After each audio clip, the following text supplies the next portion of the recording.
The boxes sat on the front lawn like tombstones. Naomi pulled her car into the driveway and just stared. Cardboard boxes, black garbage bags, her clothes spilling out onto the grass she had mowed just 3 days ago. Her grandmother's quilt, the one family heirloom she cherished, was draped over a box, getting damp from the sprinklers that were still running on their automatic timer. Her heart didn't race. It didn't pound. It just stopped. Like her body knew before her mind could catch up that everything was about to change. She got out of the car slowly. Her hands were steady as she walked up the path, past her belongings scattered like trash, toward the front door. The door she had painted blue last summer. The door with the smart lock she had installed. The door to the house she had bought with her own money, though Brandon didn't know that. Brandon didn't know a lot of things. The door opened before she could reach it. Brandon stood there and he wasn't alone. Behind him, wearing one of Naomi's robes, the silk one she had bought herself for her birthday, was Amber. Naomi recognized her from the company holiday party.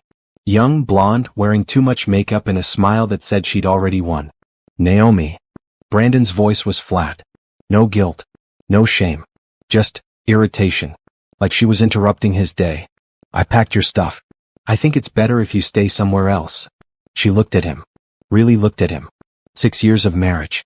6 years of coming home to him, cooking dinners he barely thanked her for, listening to him complain about his boss, his coworkers, his stress. 6 years of making herself smaller so he could feel bigger. Stay somewhere else, she repeated. Her voice came out steadier than she felt. Yeah. Look, I don't want to make this messy. He crossed his arms. He was wearing the designer watch she'd given him for Christmas. The shirt she'd picked up from the dry cleaners yesterday. Standing in the house she owned, next to the woman he'd been sleeping with, telling her to leave. Amber and I, we're together now. We have been for a while. You had to know this wasn't working. Amber shifted behind him and Naomi saw it. The little smirk. The way she pressed closer to Brandon, marking her territory. How long? Naomi asked. Does it matter? How long, Brandon? He sighed like she was being difficult. 2 years. Give or take. 2 years. 2 years of lying. 2 years of coming home to her after being with someone else. 2 years of I love you, and how was your day, honey? While he built a whole separate life behind her back. You need to go, Naomi. Don't make me call someone. And there it was. The threat. In her house. Wearing her gifts. Living the life she had provided. She could tell him right now. She could pull out her phone and show him the deed to this house, the one with her name on it, held in a corporate trust he never bothered to investigate. She could tell him about the company, about who really signed his paychecks, about the fact that everything he thought he had built was actually built on her foundation. But she didn't. Because Naomi had learned something important in the business world. Never show your cards until you're ready to win the whole game. Okay, she said simply. Brandon blinked. He'd expected a fight. Maybe tears. Definitely drama. Okay. I'll get my things. The important stuff is in the boxes. The rest, we can figure out later. We. You said we. Him and Amber. Like they were the team now. Naomi walked to her boxes. Her hands were still steady as she loaded them into her car. 1 trip. 2 trips. 3. Brandon and Amber went back inside after the first trip, closing the door behind them. She could hear them laughing. The quilt was damp. She carefully folded it and placed it in the front seat.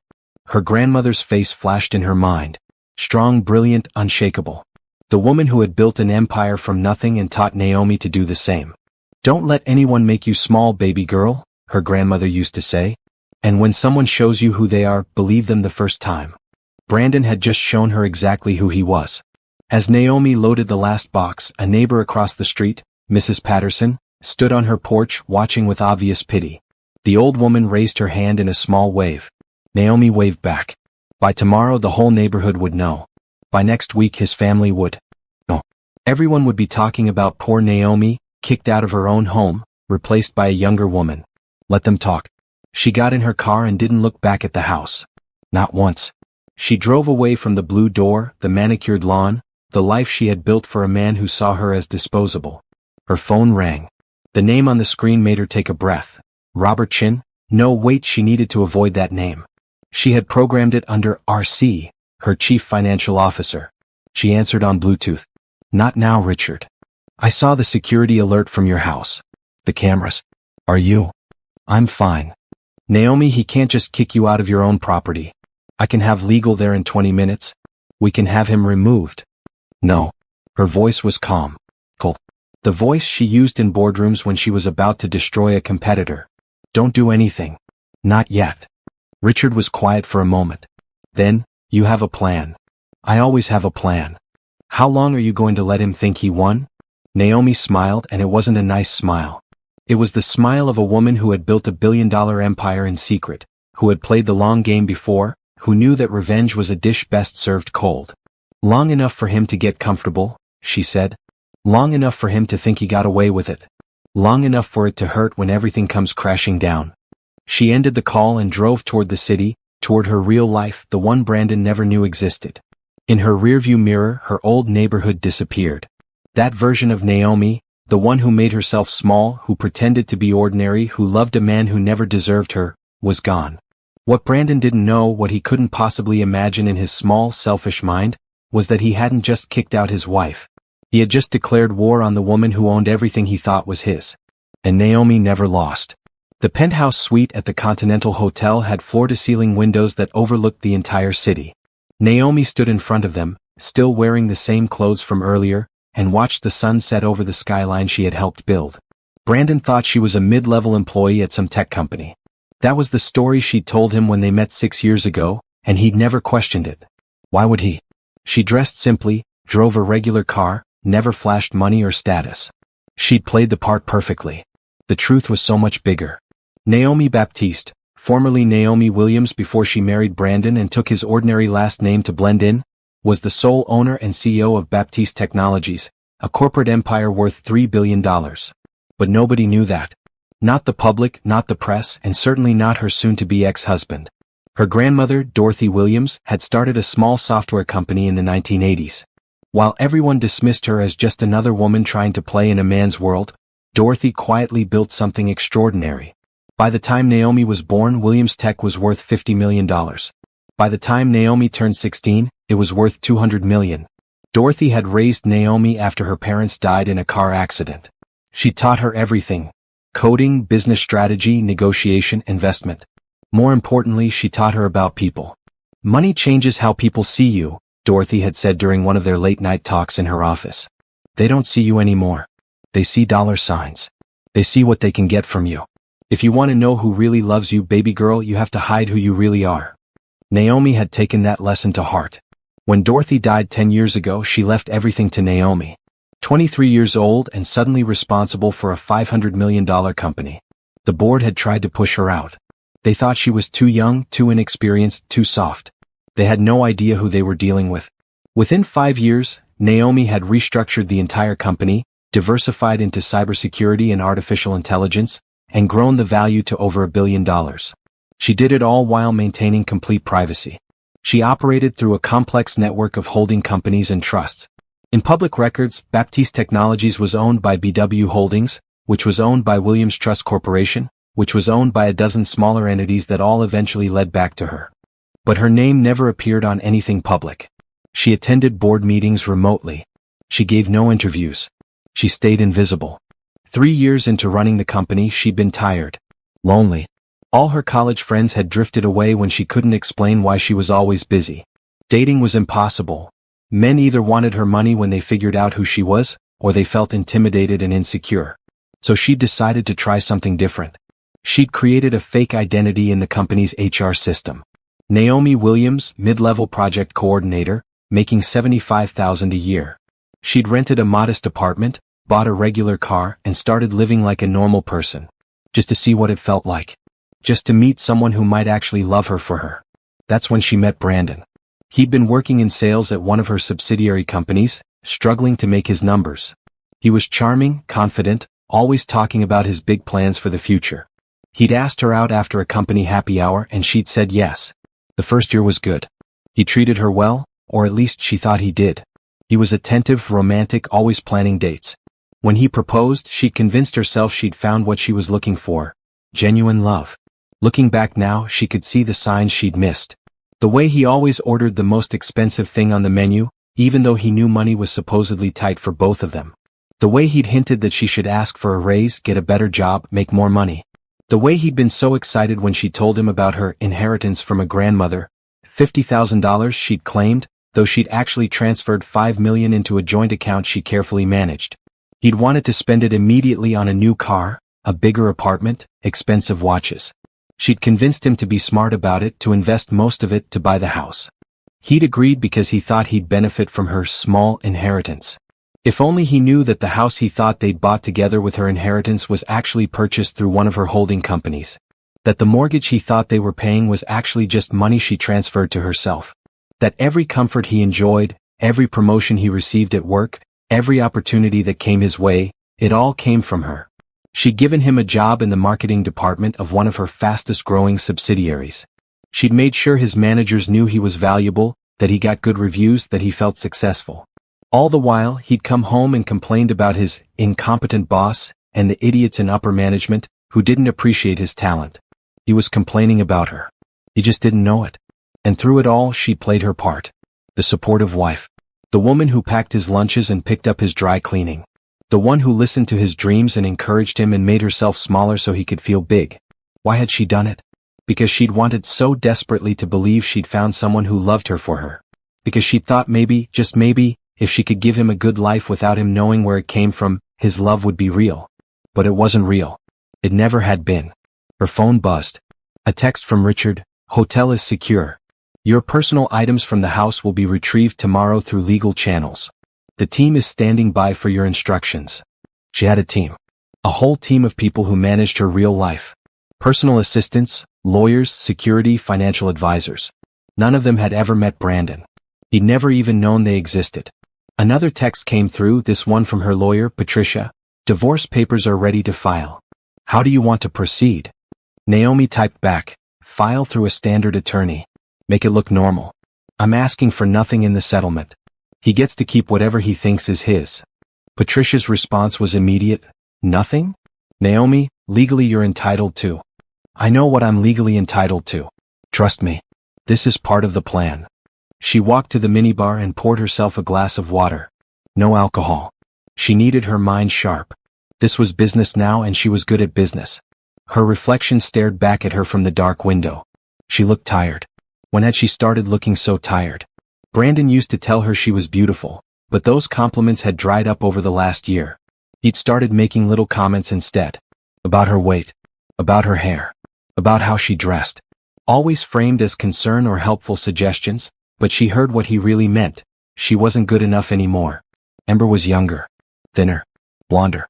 Everything Naomi apparently wasn't. But here's what Brandon didn't understand. Naomi had been beautiful all along. She'd just been hiding it like she'd been hiding everything else. Tomorrow she'd stop hiding. She pulled out her tablet and opened the secured app that gave her access to her company's systems. With a few taps, she pulled up Brandon's employee file. His salary, $95,000 a year. His performance reviews, all excellent because she'd made sure of it. His benefits package, top-tier health insurance, company car allowance, stock options that would vest in 6 months. Stock options in a company he didn't know his wife owned. She smiled. Then she pulled up Amber's file. 27 years old. Secretary in the executive office suite. Making $42,000 a year. No stock options. Pretty standard benefits. But here was the interesting part. Amber had signed a company morality clause as part of her employment contract. All employees in the executive suites did. It was standard for positions with access to sensitive information. The clause specifically prohibited relationships with married co-workers. Naomi had written that clause herself 5 years ago. She took a screenshot of both files and sent them to Richard and Patricia in a secured message. Begin phase 1 tomorrow morning. Employment termination for cause. Both of them. Make it clean and legal. Patricia responded, "You're sure about this? The timing will look suspicious if you do it this fast.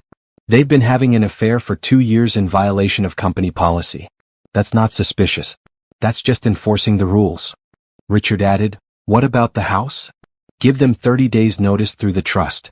Standard eviction procedures. Everything by the book." And his car? Naomi had forgotten about the car. The BMW he loved so much. The one he'd gotten through the company's executive vehicle program. A program he barely qualified for but got approved for anyway because she'd made a call. The car is a company lease. Employment termination means vehicle return. Schedule the repossession. She set down her tablet and looked out at the city again. Somewhere out there, in the house with the blue door, Brandon and Amber were probably celebrating. Maybe they were in her bed. Maybe they were laughing about how easy it had been to get rid of her. Let them laugh. Let them have their moment. Because Naomi had learned something important from her grandmother. The best revenge wasn't loud or dramatic. It wasn't screaming or crying or begging someone to see your worth. The best revenge was quiet, calculated, and absolutely devastating. Brandon had kicked her out of her own house, thinking he was taking control of his life. He had no idea he'd just set his entire world on fire. Naomi didn't sleep that night. She sat in the penthouse with her laptop, digging through years of digital footprints, trying to understand how she'd missed the signs for so long. Her head of security, a former FBI agent named Janet Rodriguez, arrived at 7 in the morning with coffee and a thick folder. "You're not going to like this," Janet said, setting both down on the glass coffee table. "I already don't like any of it. Just show me." Janet opened the folder. Inside were photographs, printed emails, text message records, credit card statements. A complete timeline of Brandon's affair with Amber. "We went back 3 years like you asked," Janet said. "The relationship started 2 years and 3 months ago. First contact was at a company mixer. They exchanged numbers that night." The company mixer. Naomi remembered that event. She'd been there, standing next to Brandon, introducing him to people, making sure he networked with the right executives. And while she'd been helping his career, he'd been getting Amber's phone number. "They started having lunch together within a week," Janet continued. "Always at restaurants outside the office area. Smart enough to not eat in the company cafeteria together." The photographs showed Brandon and Amber at various restaurants. In some, they sat on the same side of the booth, close together. In others, they were leaning across tables, hands touching. The timestamps were brutal. Tuesday afternoons when Brandon had told Naomi he was in long meetings. Thursday lunches when he texted her that he was grabbing food at his desk. The first hotel visit was 6 weeks after they met, Janet said quietly. After that, it became regular. Usually twice a week. Sometimes at lunch, sometimes in the evenings when he told you he was working late. Working late. How many times had she packed him dinner to take to the office, believing he was putting in extra hours to build his career? "Where did he get the money?" Naomi asked. "Hotel rooms aren't cheap. He has a credit card you don't know about. Look at this." Janet pulled out a statement. "He opened it 18 months ago. The bill goes to his office address. He's been paying it from the joint checking account in small increments you probably didn't notice." Naomi studied the charges. Hotels. Restaurants. Jewelry. He'd bought Amber jewelry. Expensive jewelry. And flowers. He'd sent flowers to Amber's apartment multiple times. Brandon hadn't bought Naomi flowers in over a year. "There's more," Janet said. "These are screenshots from Amber's social media. Private accounts, but we got access." The screenshots showed Amber's Instagram posts. Most were public. Typical influencer stuff, carefully posed photos with inspirational captions. But the private account was different. Photos of expensive dinners with captions like, "When he treats you right." Photos of jewelry with, "He knows what I like." A picture of her hand with Brandon's hand, both wearing matching watches that Naomi now realized were bought with money from their joint account. But the worst were the messages. Janet had somehow gotten screenshots of a group chat between Amber and 3 of her friends. Naomi forced herself to read them. "Amber, I swear he has no idea she owns everything else." Friend 1, "Wait, what? His wife owns the company." Amber, "Not the company we work at. But like, everything else. The house, the cars, she's the one with money. He literally has nothing. He's so clueless."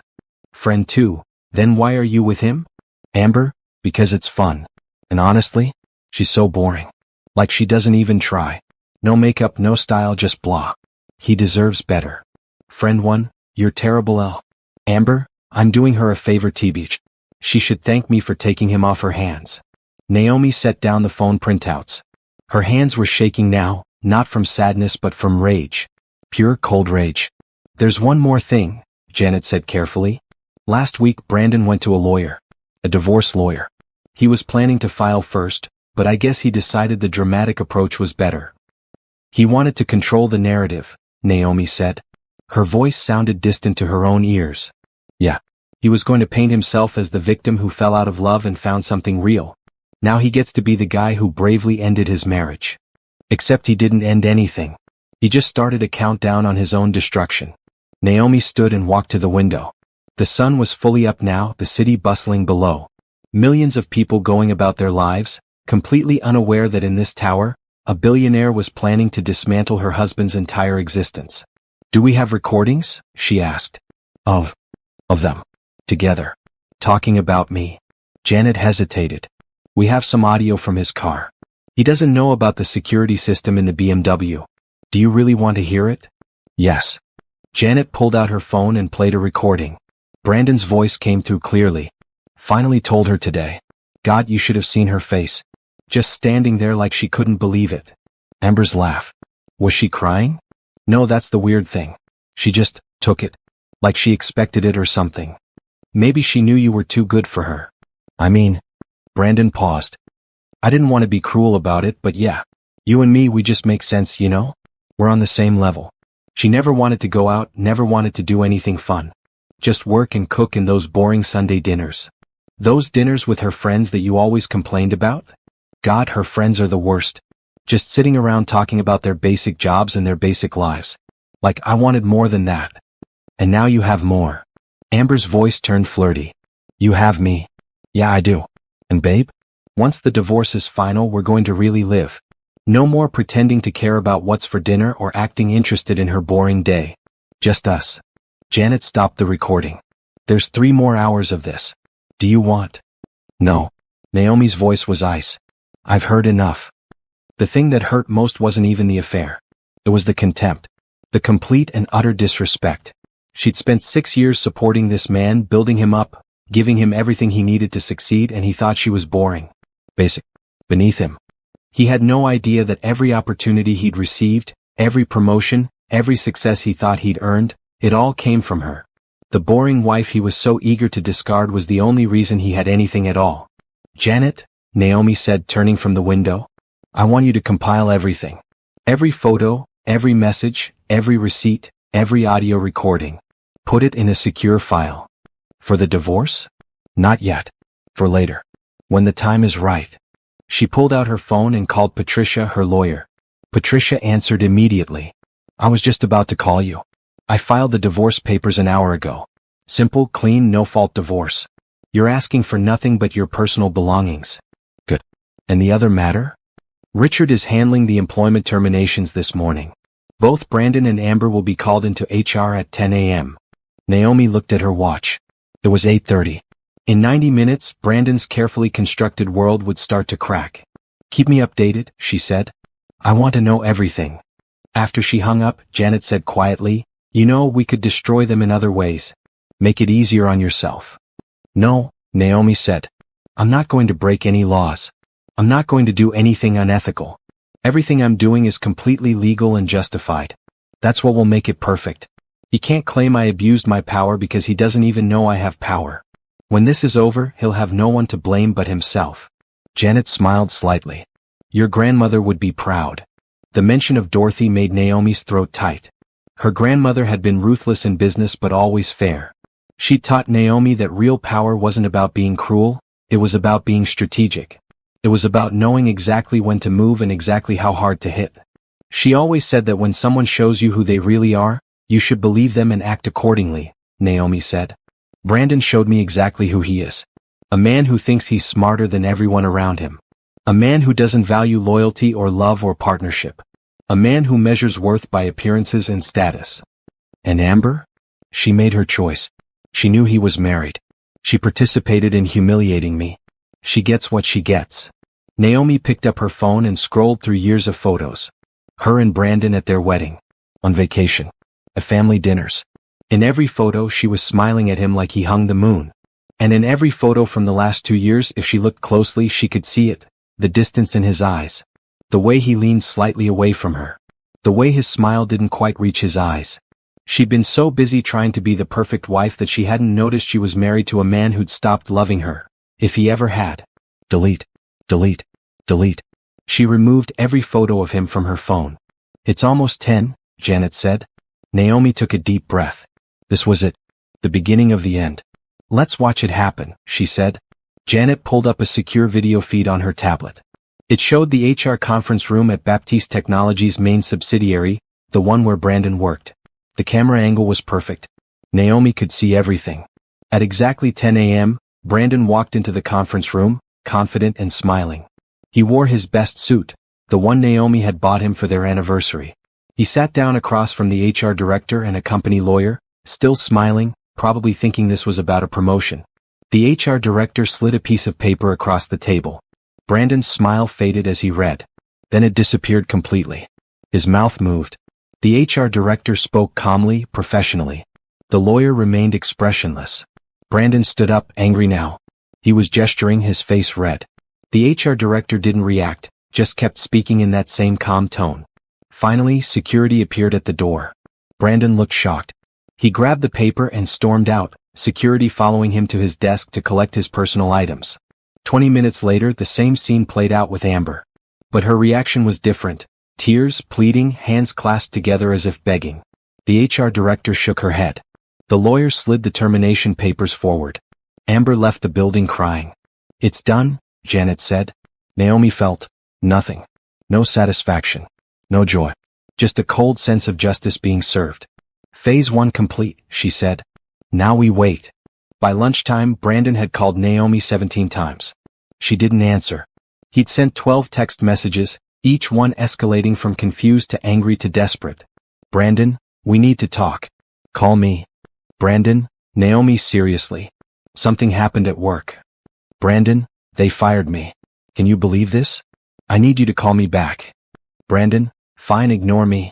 But we still need to figure out the house and bills. Or did you forget about adult responsibilities?" "Brandon, Amber got fired too. This is insane. Someone is targeting us." That last message made Naomi smile. Someone is targeting us. He was starting to feel it, that sense of unease, the first hint that things weren't adding up. Good. She was in her real office now, at the top of the Baptiste Technologies Tower. 52nd floor, corner office. 3 walls of windows overlooking the city. Her desk was sleek glass and chrome. The bookshelves held awards she'd won under the company name. Innovator of the Year, Top Tech CEO Under 40, Business Excellence Award. None of them bore her personal name, just Baptiste Technologies founder and CEO. Richard knocked and entered with a tablet. "The board meeting is in 10 minutes. Are you sure you want to attend in person today?" "Yes. It's time they saw me." 4 years she'd attended board meetings remotely, her face obscured on video calls, her voice distorted slightly through audio filters. It was easier that way. Less questions. Less attention. But things were changing now. She was done hiding. "They're going to have questions," Richard warned. "About the sudden terminations. About why we let go of 2 employees without more progressive discipline. Then we'll show them the evidence. The affair violated company policy. Amber had access to confidential information and was in a relationship with a married co-worker. Brandon was part of a relationship that created a hostile work environment. Both terminations were justified and legal. Some of the board members are going to wonder about the timing. The timing is irrelevant. We just discovered the violation. We acted.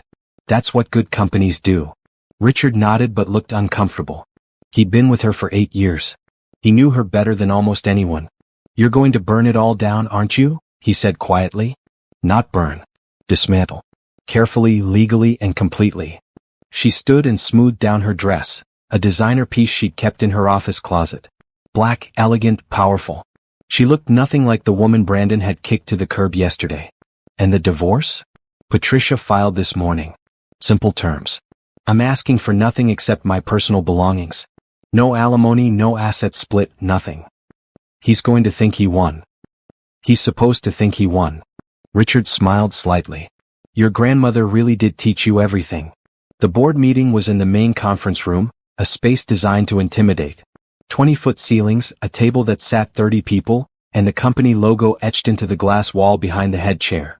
When Naomi walked in, every conversation stopped. The board was composed of 10 people. Venture capitalists who'd invested early, retired tech executives who provided guidance, and a few industry experts.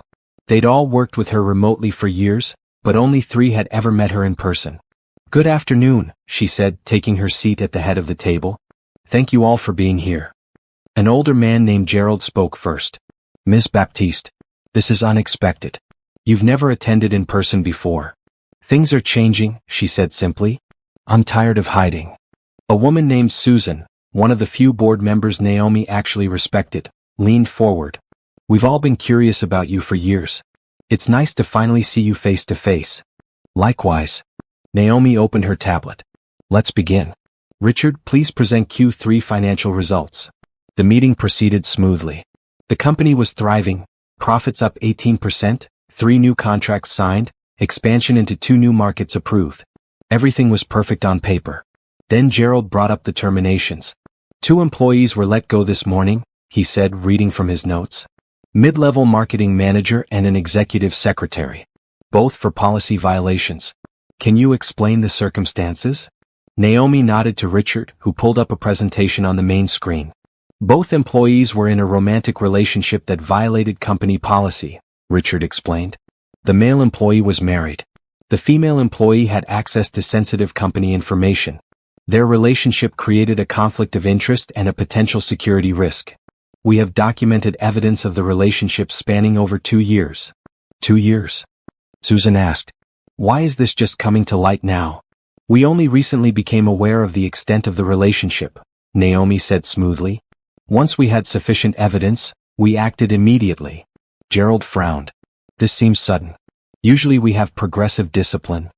Usually we don't have employees flagrantly violating ethics policies for years, Naomi interrupted. Her voice was calm but firm. Both signed agreements acknowledging these policies when they were hired. Both chose to violate them. The company's legal counsel reviewed the terminations and found them justified. Still, Gerald persisted, 2 terminations in 1 day sends a message. It sends the message that we have standards, Naomi said. That we expect our employees to conduct themselves professionally. That we don't tolerate behavior that puts the company at risk. Would you prefer we ignore policy violations? Gerald sat back, properly chastised. Susan was watching Naomi with an interesting expression. Half curiosity, half respect. I think what Gerald is trying to understand is whether there's more to this story. In all the years we've worked with you, you've never taken such direct action against employees. Smart woman. Too smart. There's nothing more to the story, Naomi said. 2 employees violated policy. They were terminated. That's how companies should operate. Based on rules, not emotions. The meeting continued for another hour, but Naomi could feel the shift. The board members were looking at her differently now. Before, she'd been a voice on a screen. Now she was real. Present. Powerful. After the meeting ended, Susan caught up with her in the hallway. That was impressive, Susan said. The way you handled Gerald. He needed to be handled. Can I ask you something off the record? Naomi waited. Those 2 employees. Were they connected to you personally? Smart. Too smart. Why would you ask that? Because in 8 years on this board, I've never seen you attend a meeting in person. I've never seen you take direct action against specific employees. I've never seen you be anything but completely hands-off with day-to-day operations. And now, suddenly you're here. In person. The day after 2 people are fired. It feels personal. Naomi met her eyes. What happens in my personal life is separate from my business decisions. But they did intersect. Didn't they? For a long moment, Naomi said nothing. Then, if they did, it doesn't change the fact that both terminations were justified. The evidence is clear. The policy violations are documented. Everything was done legally and appropriately. Susan nodded slowly. I'm not criticizing you. I'm just impressed. Most people would have used their power for revenge in messy, obvious ways. You're doing it clean. Smart. I'm not doing anything except running my company according to its policies. Of course. Susan smiled. And if running your company according to its policies happens to also dismantle someone's life? Well, that's just business. She walked away, leaving Naomi alone in the hallway. Back in her office, Naomi found Patricia waiting with more papers. He got the divorce notice, Patricia said. His lawyer called me an hour ago. Brandon is confused. Confused how? You're asking for nothing. No alimony, no property split, no support. His lawyer thinks it's a trick. It's not a trick. I don't want anything from Brandon because there's nothing of his I want. His lawyer said Brandon wants to talk to you. Work things out. Naomi laughed. Actually laughed. Work things out? Yesterday he threw my belongings on the lawn. Today he wants to work things out. Well, he's unemployed now. And apparently Amber is not taking the unemployment well. His lawyer said something about reassessing the situation. Of course. Without a job, without money, Brandon was suddenly interested in working things out with his wife. The wife he didn't know had money. The wife he thought was as ordinary and broke as he now was. Tell his lawyer that I have nothing to say to Brandon, Naomi said. The divorce terms are final. He can sign them or we can go to court, but either way the marriage is over. He's not going to take this well. I don't care. After Patricia left, Naomi pulled up the security feed from the house. The camera she'd installed years ago, Brandon didn't know about those either, showed him pacing through the living room, phone pressed to his ear. Probably calling friends, family, anyone who might help him understand why his life was suddenly falling apart. Amber was there too, sitting on the couch, looking at her phone with a miserable expression. Naomi zoomed in on Amber's screen. She was scrolling through job listings, her face growing more distressed with each swipe. The house phone rang. Brandon answered. From the camera audio, another thing he didn't know existed, she could hear his side of the conversation. I don't know, Mom. They just fired me. No warning. Something about policy violations. I have no idea. Yes, Amber too. No, I don't think Naomi had anything to do with it, she's just a... He stopped mid-sentence. Naomi watched his face change. The confusion. The first glimmer of suspicion. Mom, I have to go, he said abruptly and hung up. He turned to Amber. What company did you say Naomi worked for? I don't know. Some tech thing. Why? What tech thing? What was the name? I don't remember. She never talked about work. Why does it matter? Brandon pulled out his laptop and started typing frantically. Naomi watched him search. Watched him click through pages. Watched his face grow paler with each passing minute. He was starting to put it together. Not all of it. Not yet. But the pieces were beginning to form a picture he didn't like. This doesn't make sense, he muttered. None of this makes sense. But it did make sense. Perfect sense. Brandon just didn't know enough to see the full picture yet. Soon though. Very soon. Naomi closed the security feed and opened her calendar. Tomorrow she had meetings with 3 different venture capital firms. Next week she was keynoting a tech conference. In 2 weeks she had an interview scheduled with a major business magazine, her first public interview in 10 years. It was time to step into the light. And when she did, Brandon would finally understand exactly what he'd thrown away. Brandon Mitchell was having the worst week of his life, and he couldn't understand why. It started with being fired on Tuesday. By Wednesday his bank accounts were a disaster. Thursday morning a lawyer he'd never hired delivered divorce papers. And now, Friday afternoon, he was sitting in his living room staring at an eviction notice. This can't be right, he said for the 3rd time, reading the legal document again. The house is ours. We bought it 4 years ago. Amber was curled up on the couch, scrolling through her phone, looking for jobs she was never going to get. Well, apparently it's not yours, she snapped. Can you fix this? I can't deal with this right now. Brandon wanted to throw something. 3 days ago life was perfect. He'd finally gotten rid of Naomi, boring, plain, going nowhere Naomi, and now he was free.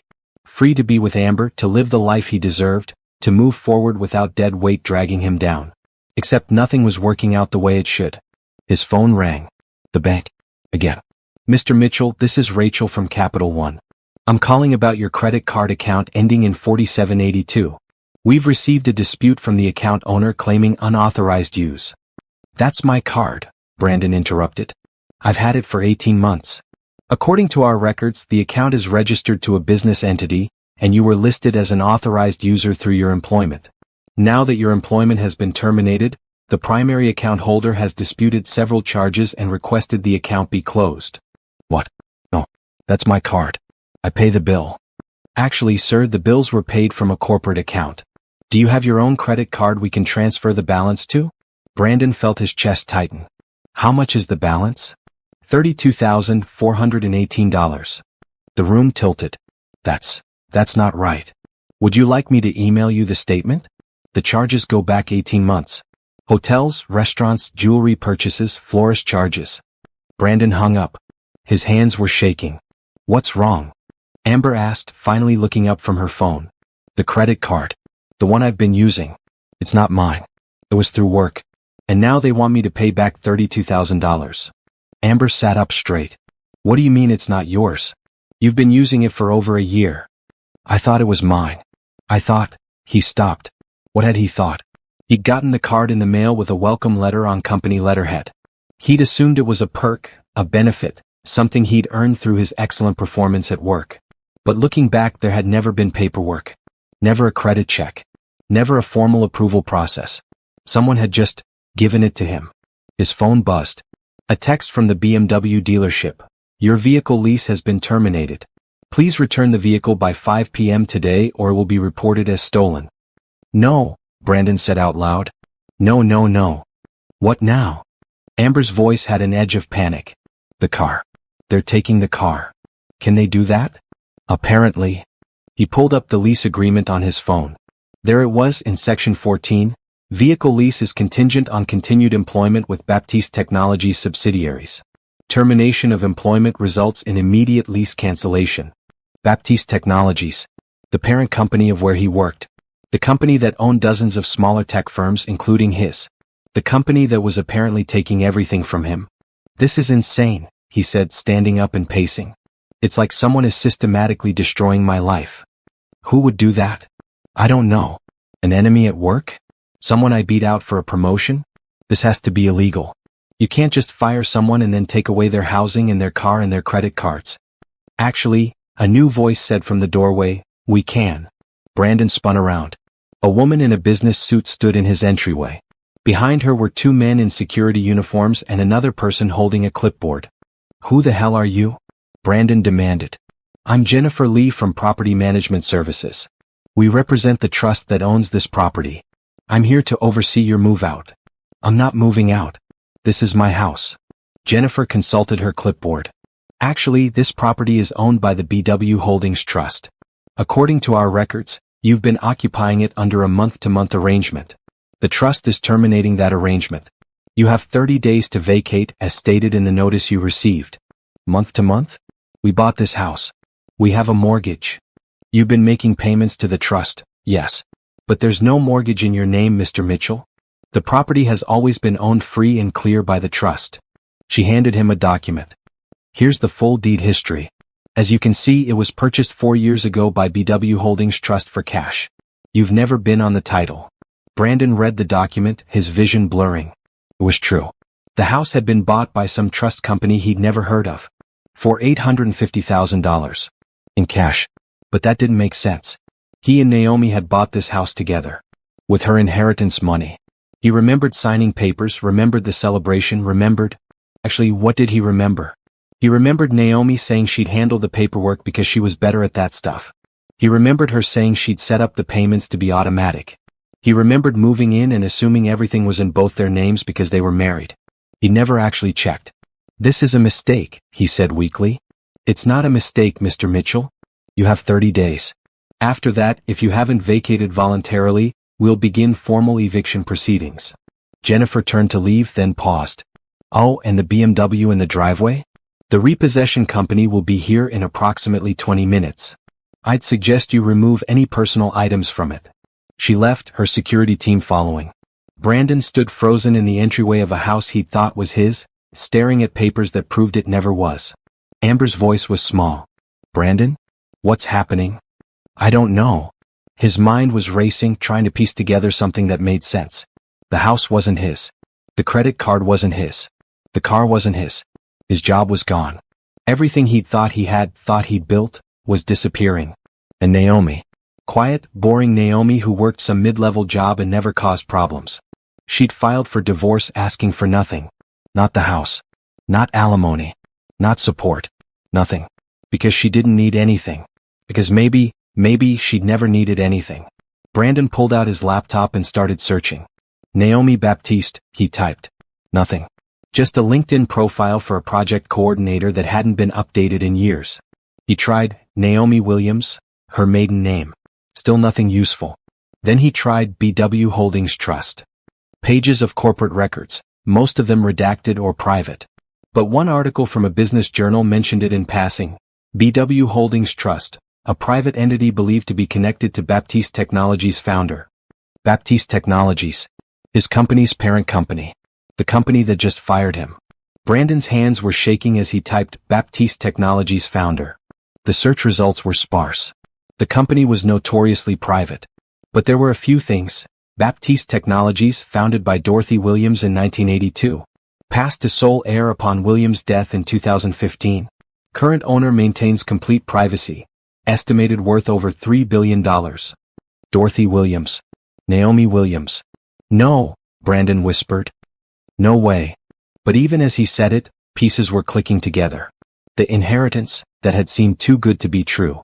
The way Naomi had always been vague about her work. The way she'd always had money for things when they needed it, even though her salary supposedly wasn't that high. The way she'd handled buying the house. He pulled up his work email, access was still active for another few hours, and searched for anything related to Baptiste Technologies. There were dozens of emails from HR, all digitally signed by the parent company. He'd never paid attention to them before. But now he opened one from 3 years ago.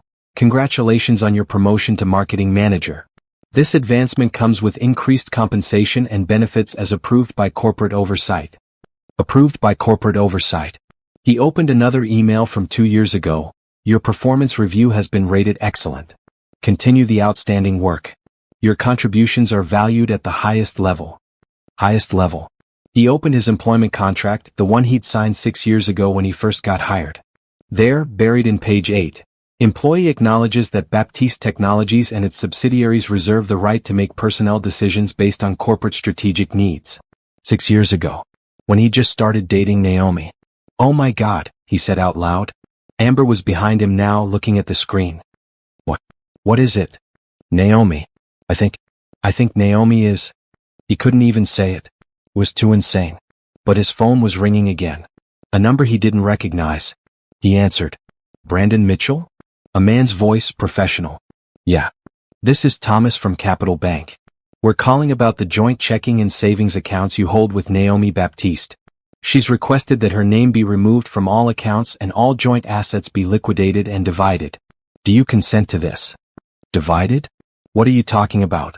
Those accounts only have like $5,000 in them. Pause. Mr. Mitchell, the joint savings account currently has $1,200,000. The checking account has approximately $80,000. Are you not aware of these balances? The phone slipped from Brandon's hand. $1 million. In their savings account. Money Naomi had put there without telling him. Money he'd thought didn't exist. Amber picked up his phone. Hello? Yes, this is his girlfriend. Can you tell us what's going on? What do you mean $1 million? Brandon wasn't listening anymore.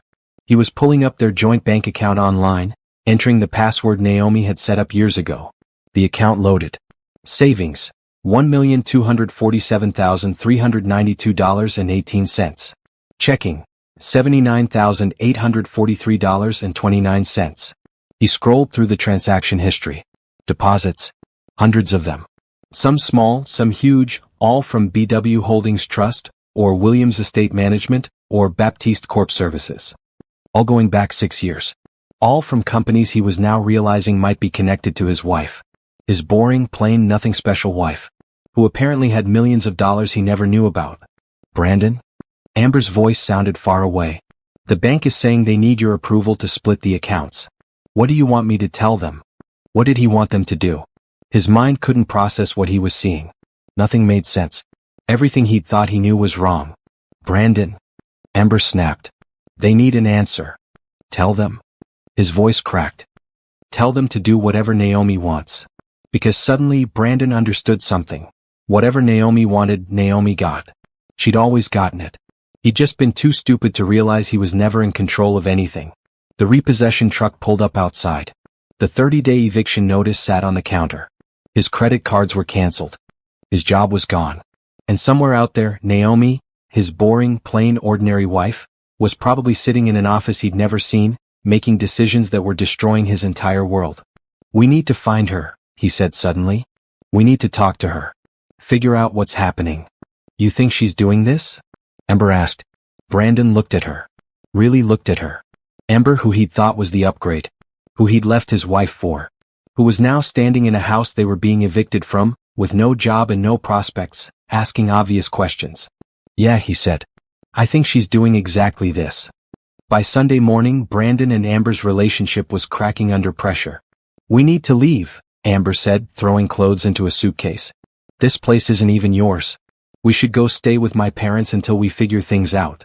Your parents live in a 2-bedroom condo with your younger brother, Brandon said. Where exactly are we going to sleep? I don't know.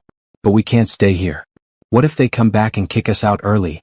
Brandon was sitting at the kitchen table, surrounded by papers and printouts. He'd spent the last 48 hours trying to understand what was happening. The picture that emerged was devastating. The house, owned by BW Holdings Trust, which seemed to be connected to Baptiste Technologies. The cars, both leased through company programs he'd somehow qualified for despite barely meeting the requirements. The credit cards, corporate accounts he'd been added to without proper authorization. His job promotions, all approved by corporate oversight, with notes in his file about special consideration. Everything. Every single thing he'd thought he'd earned or owned or built was either gone or never his in the first place. And at the center of it all was Naomi. He'd finally tracked down her real LinkedIn profile, not the fake mid-level employee one, but a private profile that listed her as founder and CEO, Baptiste Technologies. The profile photo was professional.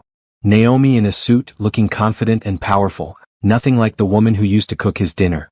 "I'm going to call her again," he said, picking up his phone. "She's not going to answer. She hasn't answered in 3 days. She has to answer eventually. We're still married. Are we?" She filed for divorce. Brandon looked at Amber. "Wait, you and me, we're not married." Amber flushed. "That's not what I meant." But it was what she meant. And they both knew it. His phone buzzed. Not a call, a text from an unknown number. "Stop calling Naomi. She has nothing to say to you. All communication goes through her attorney. Patricia Okonkwo, legal counsel." Brandon's hands tightened on the phone. Her attorney? Another text. "You have 28 days remaining to vacate the property at 847 Maple Drive. Please arrange for your departure. Property Management Services." Then another. "Your final paycheck has been processed and direct deposited minus taxes and the $847 owed for personal use of company equipment. HR Department." The messages kept coming. Every debt, every cancellation, every door closing.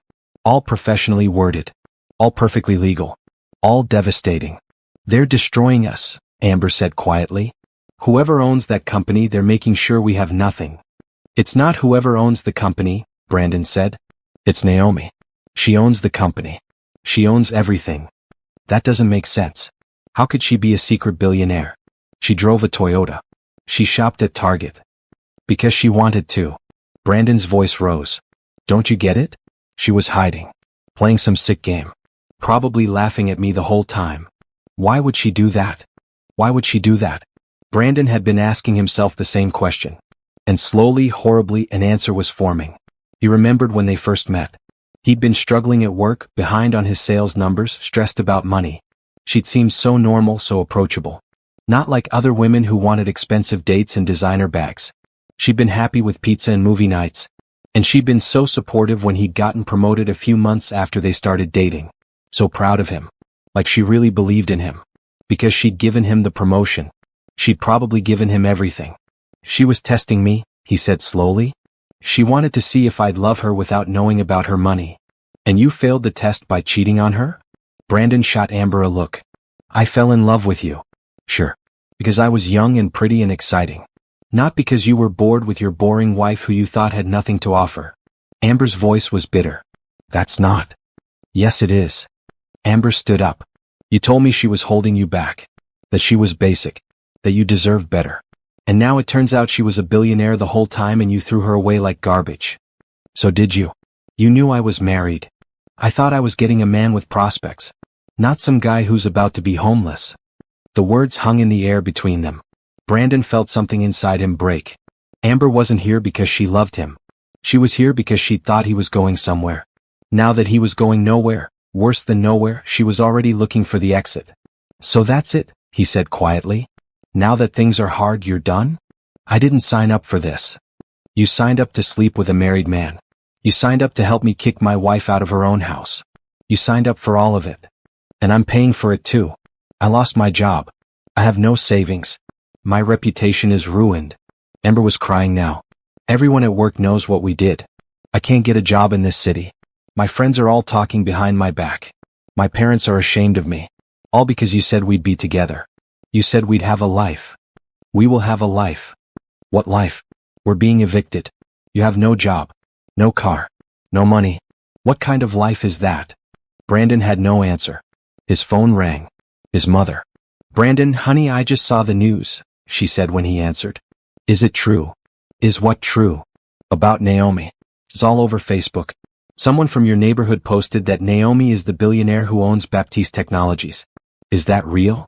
Brandon closed his eyes. Of course it was spreading.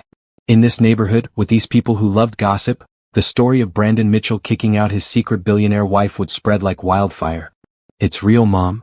Oh, honey. His mother's voice was full of pity. What did you do? What did I do? She lied to me for 6 years. She didn't lie. She just didn't tell you everything. There's a difference. And you kicked her out? For another woman? Mom? Your father and I raised you better than this. That girl was good to you. She supported you. And you threw her away the second you thought you could do better. She was testing me. Setting me up to fail. Or maybe she just wanted to be loved for who she was, not for what she had. Did you ever think of that? Brandon hung up. He couldn't deal with this.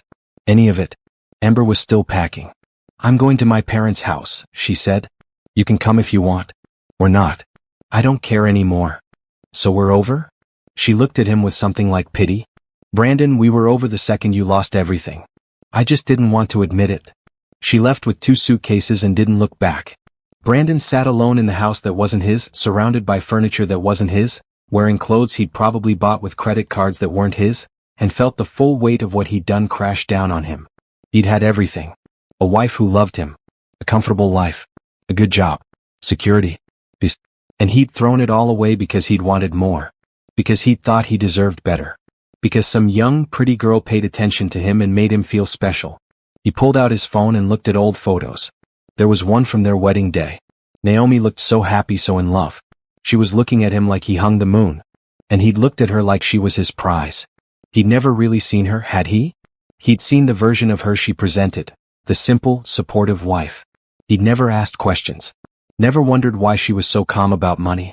Never questioned how they could afford such a nice house on their combined salaries. He'd never really known her at all. And now he never would. His phone buzzed one more time. A news alert. Reclusive tech billionaire Naomi Baptiste makes first public appearance. Announces major expansion plans. There was a photo. Naomi standing at a podium, looking stunning in a navy suit, speaking to a room full of reporters and business leaders. She looked confident, powerful, completely in control. She looked nothing like his wife. Or maybe this had been his wife all along, and he'd just been too blind to see it. The doorbell rang. Brandon answered it to find a process server. Brandon Mitchell? Yeah. You've been served. The man handed him papers and left. Brandon opened the envelope. Inside were the finalized divorce papers. Simple, clean, exactly like Patricia's text had said. Naomi was asking for nothing except her personal belongings, which had already been removed from the house. At the bottom was a handwritten note in Naomi's handwriting. Sign these and move on with your life. This is the last kindness I'll show you. The last kindness. Because everything she was doing, destroying his job, taking his house, canceling his cards, exposing the truth, that wasn't kindness. That was justice. And Brandon was finally beginning to understand the difference. Brandon signed the divorce papers on Monday morning and sent them back through Patricia's office. Not because he wanted to, but because he had no choice.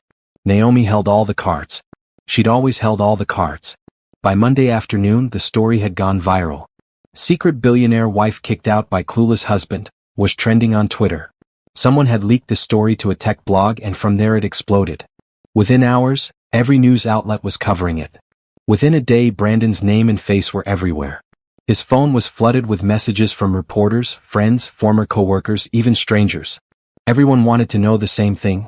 How could you be so stupid? A few people were sympathetic. His father called to say he was sorry Brandon was going through this. His college roommate sent a text, "Hang in there, man." But most people were mocking him.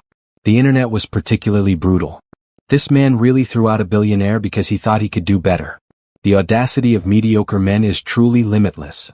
She was playing 4D chess while he was playing checkers with crayons. Imagine being broke, unemployed, and homeless because you fumbled a billionaire. Couldn't be me. The memes were worse. Someone had photoshopped Brandon's face onto a clown. Another showed him looking confused with the caption, POV, "You just realized you're an idiot." There was even a TikTok trend called the Brandon Challenge, where people acted out throwing away something valuable without realizing its worth. He'd become a joke. A cautionary tale. A symbol of masculine arrogance and stupidity. And through it all, Naomi said nothing. She gave no interviews about him. Didn't respond to questions about their marriage. Just focused on her business, her expansion plans, her future. It was like he'd never existed. On Wednesday, a reporter found him at a coffee shop. "Mr. Mitchell, can I ask you a few questions about your marriage to Naomi Baptiste?" No comment. "Did you know about her wealth when you ended the relationship?" No comment. "Is it true you were having an affair with a coworker?" Brandon stood up to leave, but the reporter followed him. "People are saying you kicked her out of her own house. Is that accurate?" I said no comment. "Are you hoping to reconcile now that you know the truth?" Brandon spun around. "Are you serious? You think I want her back because of her money? That's exactly what everyone thinks of me, isn't it? That I'm some gold digger who regrets losing the cash cow?" The reporter was recording everything. "So you don't want to reconcile?" "I want to be left alone." But he didn't get left alone. The video of him yelling at the reporter went viral too. Now he wasn't just a fool, he was an angry fool. A man who'd lost everything and was taking it out on everyone around him. By Thursday he had to leave the house early. Not because he wanted to, but because news vans were parked outside. Reporters were camping on the lawn. Neighbors were being interviewed about what kind of person he was. Mrs. Patterson across the street told the camera crew. "He always seemed nice, but you never really know people, do you? That poor woman. She was always so sweet. Helped me carry my groceries once when my arthritis was bad." His own neighbor thought Naomi was a saint and he was trash. He ended up at a cheap motel outside the city. $28 a night, thin walls, questionable stains on the carpet. A far cry from the house with the blue door. That's where he was when his phone rang with an unfamiliar number. Against his better judgment, he answered. "Mr. Mitchell, this is Jackson Steele. I'm a producer for Second Chances, the reality show. We're interested in telling your story." "My story? About your marriage?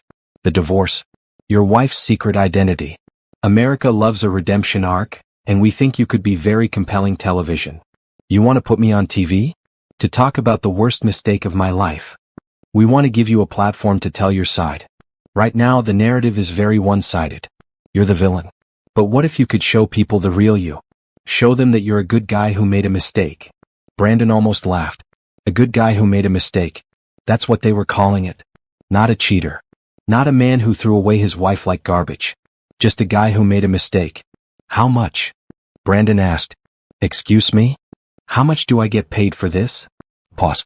"We can offer $50,000 for the season. More if ratings are good." $50,000. It was more money than Brandon had right now. More money than he'd see anytime soon. But it would mean going on TV. Telling millions of people about how he'd betrayed his wife, lost everything, and become a cautionary tale. "I'll think about it," he said and hung up. His email dinged. A message from Patricia Okonkwo, Naomi's lawyer. "Mr. Mitchell, the 30-day notice period has expired in 2 days. Please confirm your move-out date. If you need additional time, we can arrange a 1-week extension for $500 per day. $500 per day to stay in the house he thought was his." He typed back, "I'll be out in 2 days. There was nowhere to go. No money for a real apartment. No job prospects because every company that Googled his name saw the scandal. No friends willing to let him crash because they were all too embarrassed to be associated with him. He'd burned every bridge and now he was standing in the ashes." Friday morning, his mother called again. "Brandon, you need to apologize to her." "To who? Naomi?" "Yes, to Naomi. You need to make this right." "Mom, she doesn't want to hear from me."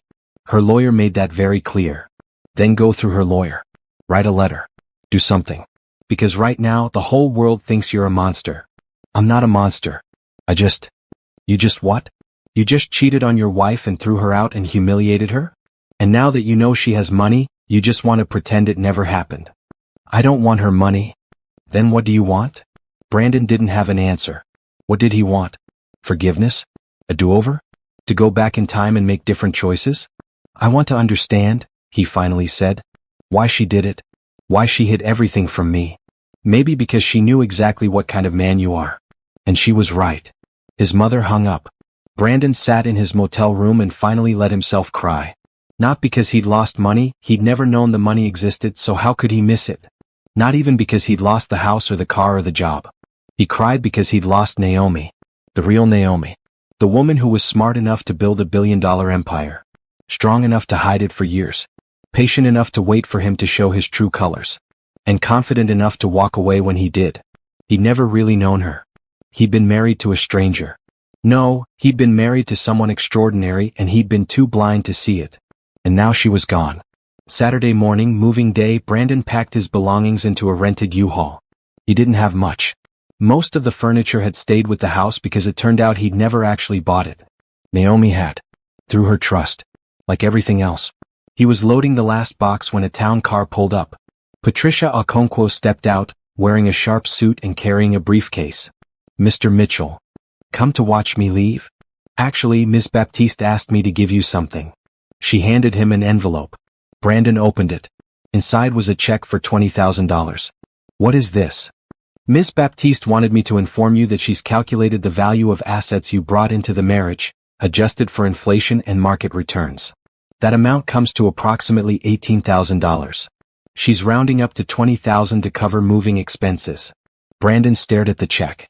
She's giving me money? She's returning what was yours. Nothing more, nothing less.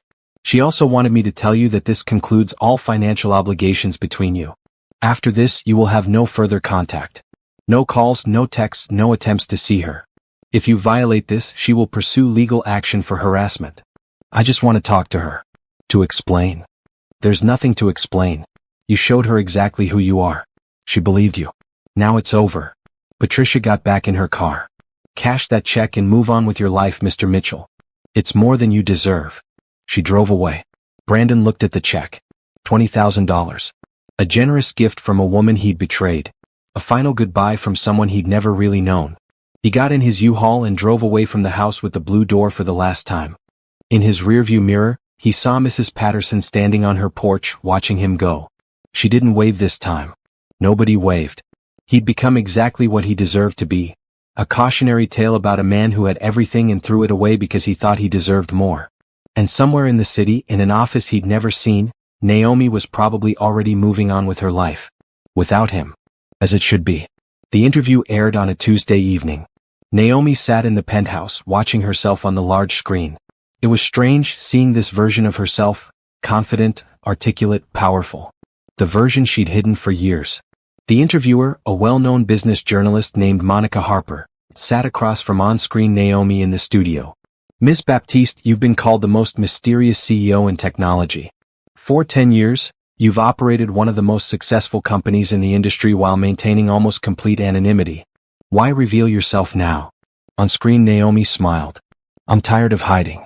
For a long time, I thought privacy was power. But I've learned that real power comes from being authentic. From standing in your truth even when it's uncomfortable. Let's talk about your personal life. The story that's been all over the news.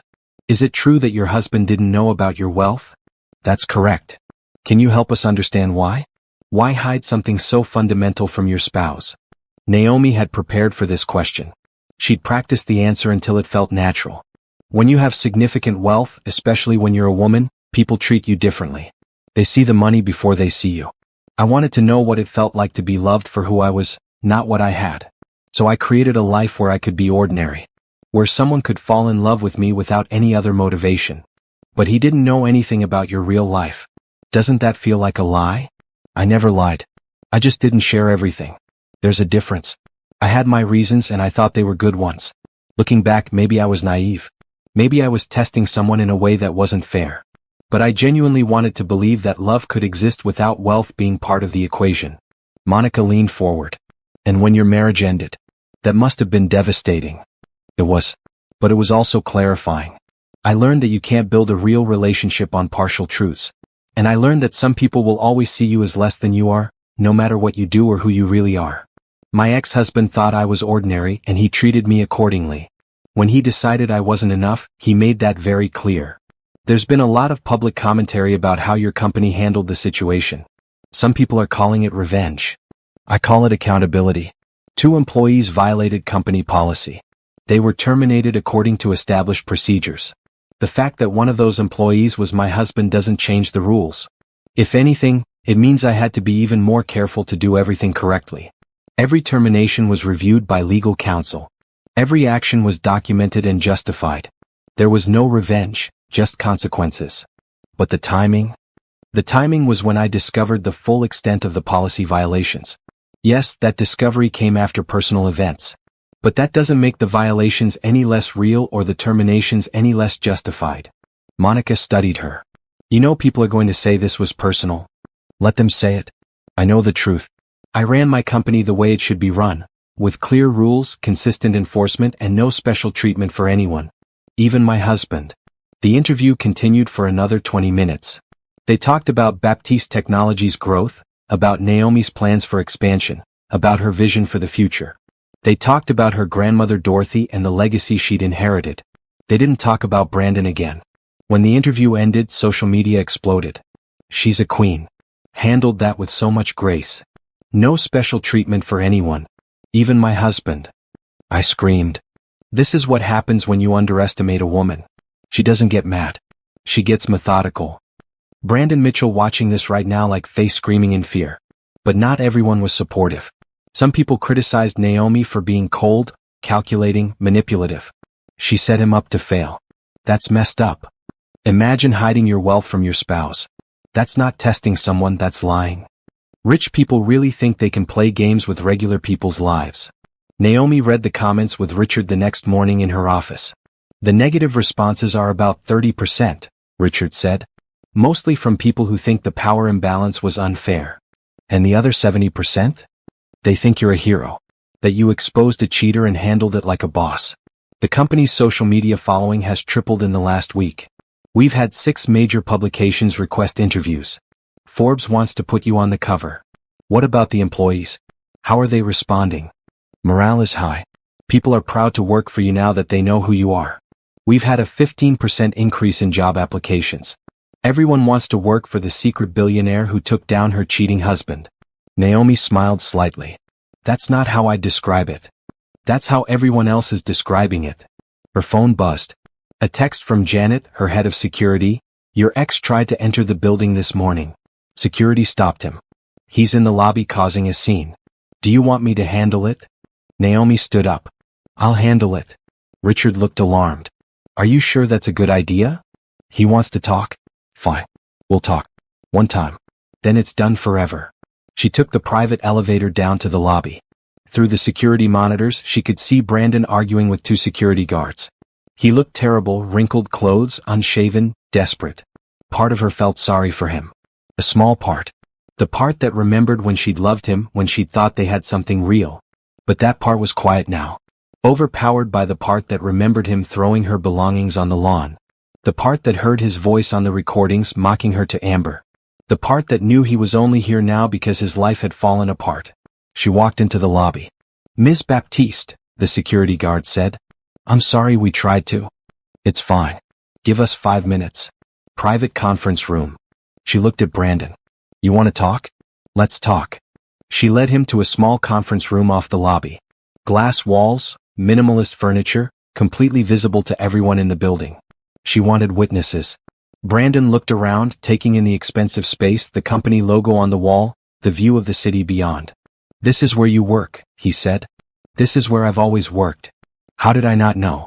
How did I never see it? Because you never asked questions. You never wanted to know more about me.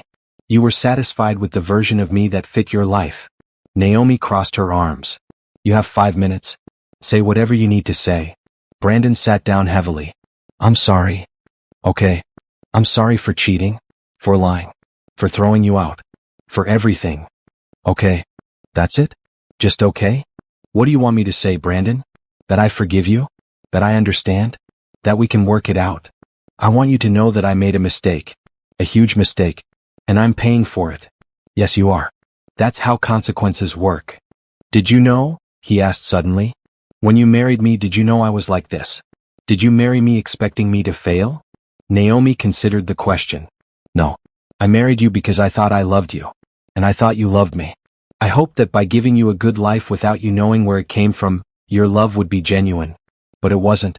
And when someone younger and prettier paid attention to you, you threw me away without a second thought. I thought you were boring. Plain. Going nowhere. I know. I heard you say it. Multiple times. Brandon's face went pale.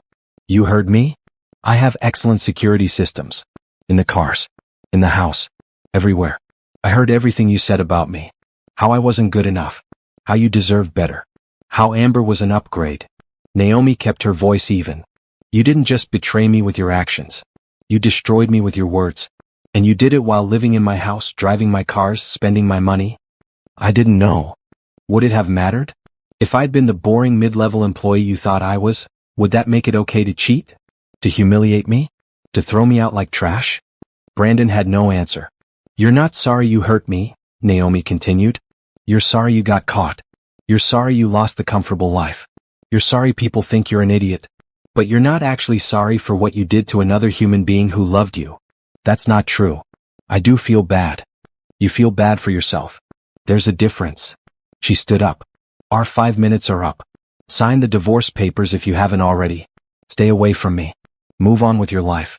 That's all I have to say to you. Naomi, please. Ms. Baptiste, she corrected. You don't get to call me by my first name anymore. You gave up that right when you chose her over me. She walked to the door, then paused. For what it's worth, I don't hate you. I don't think about you enough to hate you. You're just someone I used to know who showed me exactly what I didn't want in a partner. So thank you for that. You freed me to find something real.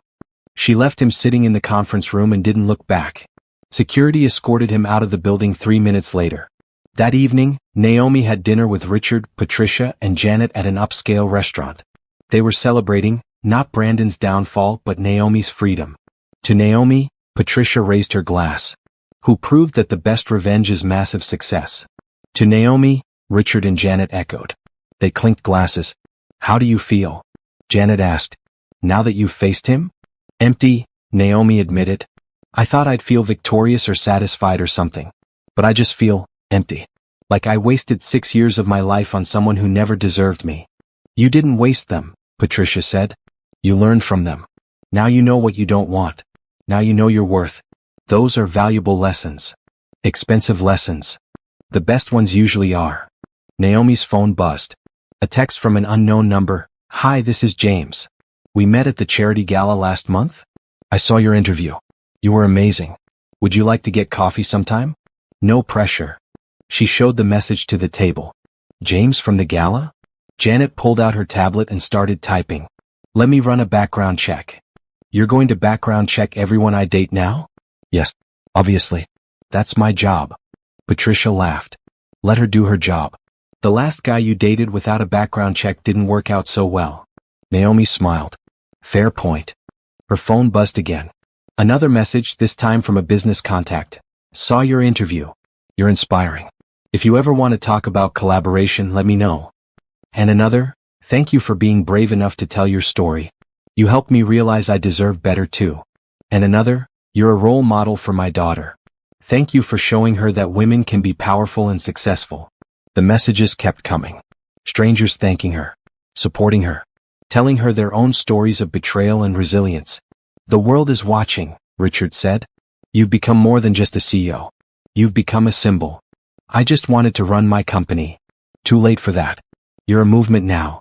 Naomi looked at the messages. All these people she'd never met, all inspired by her story. It was overwhelming, but it was also empowering. For 10 years she'd hidden who she was. She'd made herself small to fit into Brandon's world. She'd pretended to be ordinary when she was extraordinary. Not anymore. Now the world knew who Naomi Baptiste was. And she was just getting started. 3 months later, Naomi was in the middle of a board meeting when Janet texted her. Your ex is outside the building again. Says he needs to see you. Should I call the police? Naomi sighed and excused herself from the meeting. This had become a pattern. Every few weeks, Brandon would show up, desperate to talk to her. Every time, security would turn him away. Every time, she'd ignore him. But this time felt different. This time, according to Janet's follow-up text, he'd been crying in the lobby for 20 minutes. Against her better judgment, Naomi agreed to see him. One final time. She met him in the same conference room as before. He looked worse than last time, thinner, older, defeated. His clothes were cheap and ill-fitting. His shoes were worn out. Thank you for seeing me, he said quietly. Naomi didn't sit down. Make it quick. I have a meeting. I know. I shouldn't be here. But I needed to say this in person. He took a shaky breath. I'm not here to ask for anything. Not money, not help, not forgiveness. I'm here to tell you that you were right about everything. Okay. I was a terrible husband. I took you for granted. I treated you like you were less than me when you were so much more. I cheated because I was selfish and weak and stupid. And I lost the best thing that ever happened to me. Naomi waited. Amber and I broke up the day after we got evicted. She said I was pathetic. That I'd ruined her life. That she never really loved me, she just thought I was going places. He laughed bitterly. Turns out I was going places. Just not the ones she wanted. Why are you telling me this? Because you deserve to know that I understand now. I understand what I had and what I threw away. I understand that you weren't boring or plain or ordinary. You were extraordinary and I was too dumb to see it. Brandon. I'm working at a call center now, making $12 an hour. I live in a studio apartment in a bad part of town. I can't afford a car, so I take the bus. I'm nobody. Nothing. He met her eyes. And I did this to myself. Not you. Me. Every decision that led me here was mine. And I just wanted you to know that I know that. Naomi felt something. Not pity exactly. Not sympathy. Maybe just a recognition of how far he'd fallen. I appreciate you saying that, she said carefully. But it doesn't change anything. I know. We're divorced. We're done. You need to stop coming here. I know that too. He pulled an envelope from his pocket. This is for you. I'm not asking you to read it now. Or ever. But I wrote it and I wanted you to have it. He set the envelope on the table and stood up. I'm sorry, Naomi. For all of it. I hope you find someone who deserves you. Someone who sees you for who you really are. Someone who would never make the mistakes I made. He walked toward the door, then paused. For what it's worth, I did love you. I just didn't love you enough. And that's the worst part. I had everything I needed and I convinced myself I needed more. I hope you can be happy. You deserve it. He left. Naomi stood alone in the conference room, staring at the envelope. Part of her wanted to throw it away without reading it. Part of her was curious. She picked it up. Inside was a handwritten letter. Several pages, front and back, in Brandon's messy handwriting. Dear Naomi. I've started this letter 100 times and thrown it away 100 times. I don't know if there's anything I can say that will matter. I don't know if you'll even read this. But I have to try. I've spent the last 3 months thinking about our marriage. Really thinking about it, not just the version I told myself to justify my actions. And I've realized how blind I was. You made me feel like a king. Every day you built me up. You supported my career, encouraged my dreams, made me feel like I could do anything.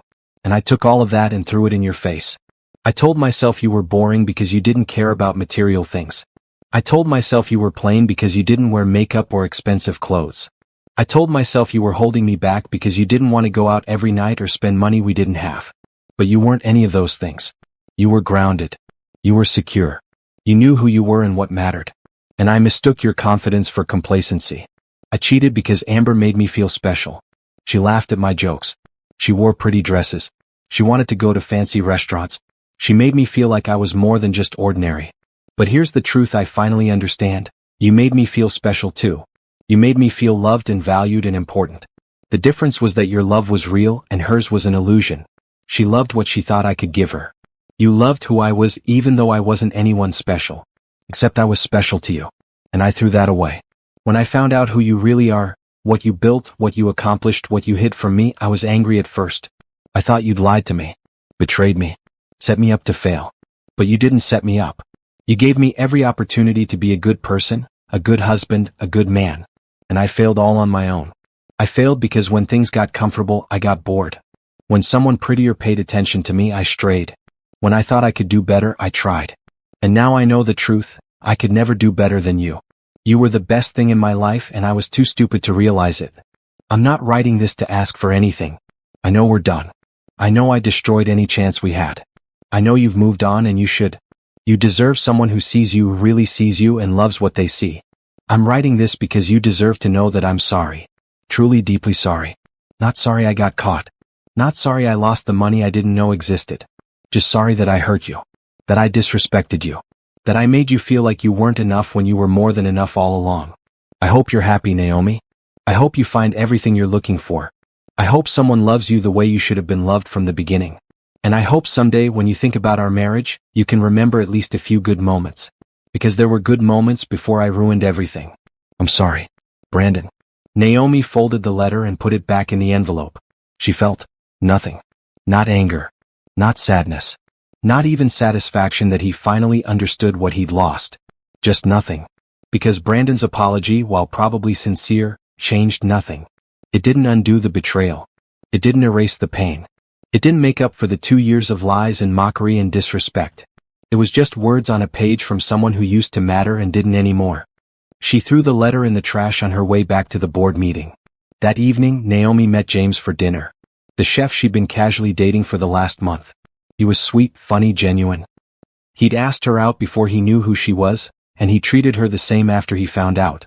"How was your day?" he asked, pouring her wine. "Complicated. My ex showed up at my office again." "Again? Is this becoming a problem? Should I be worried about some guy stalking you?" She smiled. "Security has it handled. He's not dangerous, just pathetic." "Did you talk to him?" "Briefly. He apologized. Again." "Do you believe him?" Naomi thought about that. "I believe he's sorry things turned out this way for him. I believe he regrets his choices. But do I believe he actually understands what he did wrong? I'm not sure. Does it matter? No. Not anymore." James reached across the table and took her hand. "Good. Because he's your past. And you deserve someone who's present, who sees you, who appreciates everything you are." "Someone like you?" "I was going to say someone like me, yes." He grinned. "But I didn't want to be presumptuous." Naomi laughed. Felt good to laugh. Good to be with someone who liked her for her, not for what she could give him. "Tell me about your day," she said. "I want to hear about something other than corporate drama." James launched into a story about a wedding reception he'd catered, complete with dramatic descriptions of demanding in-laws and last-minute menu changes. Naomi listened, genuinely interested, genuinely present. This was what she'd been looking for all along. Someone who saw her as a person, not as a means to an end. Someone who wanted to share their day with her, not just take from her. Someone who was building their own life and invited her to be part of it, rather than expecting her to be the foundation. After dinner, walking back to her car, James said, "I know we've only been dating a month. And I know you're probably not looking for anything serious after what you went through. But I want you to know, I'm here. I'm real. And I'm not going anywhere unless you want me to." Naomi stopped walking. "You know about my money. About my company. About everything." "I do. And that doesn't intimidate you?" "Why would it intimidate me? You built something amazing. You should be proud of that." "I'm proud of you. But at the end of the day, you're still just Naomi. The woman who laughs at my terrible jokes and tells me when my cooking needs more salt. The woman who's brilliant and kind and funny. That's who I'm dating. Everything else is just details." Naomi kissed him. It wasn't dramatic or movie-like. It was just a kiss. Simple, genuine, real. And it was perfect. Because this time she wasn't hiding. She wasn't pretending. She wasn't testing anyone. She was just being herself. And he loved her for it. 6 months after the divorce was finalized, Naomi stood in front of a crowd of 500 women at the Women in Tech conference. "When I built my company," she said into the microphone, "I did it in secret. I hid behind holding companies and trusts and anonymous board meetings. I told myself it was for privacy. For protection. But the truth was I was afraid. The audience was silent, listening intently. I was afraid that if people knew who I was, they wouldn't take me seriously. I was afraid that if the world knew a woman, especially a young black woman, was running a billion-dollar tech company, I'd face scrutiny, criticism, doubt. So I hid." She paused, looking out at the sea of faces. Women of all ages, all races, all backgrounds. "And then my personal life fell apart. My husband, who I'd hidden my success from, betrayed me. He threw me away because he thought I wasn't good enough. Because he couldn't see my value." Murmurs of sympathy from the crowd. "When that happened, I had a choice. I could stay hidden, stay safe, stay protected behind my walls of anonymity. Or I could step into the light and say, this is who I am. This is what I've built. And I'm not ashamed of any of it." She smiled. "I chose the light.